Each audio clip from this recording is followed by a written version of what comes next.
Chandrababu Payyavula case ఇంకో seat ఏదో గెలిచారు అప్పుడంటే ఆ స్థాయిలో క్లీన్ స్వీప్ చేసుకొచ్చారు. అది మొన్నటిసారి రివర్స్ స్వీప్ అయింది. తెలుగుదేశం చరిత్రలో ఎన్టీ రామారావు బతుకున్నప్పుడు కూడా రానన్ని సీట్లు వచ్చినాయి మొన్న. ఎందుకయ్యా అంటే ఆ రెడ్లు తిరుగుబాటు బీసీలకు ఇవ్వడం. ఇక్కడ ఆ రెడ్లు వచ్చి ఇటు ఓటేశారు, బీసీలు ఇక్కడే ఉండిపోయారు.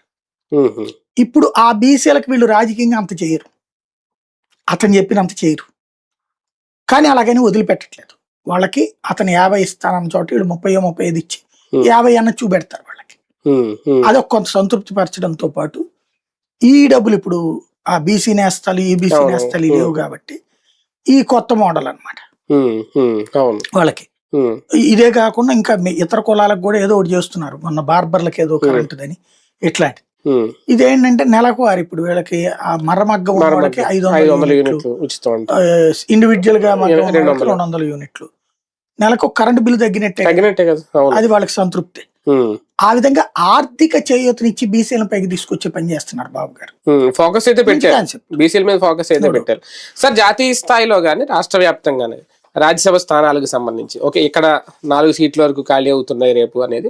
అలాగే మొత్తం ఓవరాల్ గా చూసుకుంటే 73 సీట్లు ఎన్నో ఖాళీ అవుతున్నాయని ఒక లెక్క. ఇందులో 73లో కాంగ్రెస్ కూడా కొన్ని ఉంటే కానీ తక్కువ 24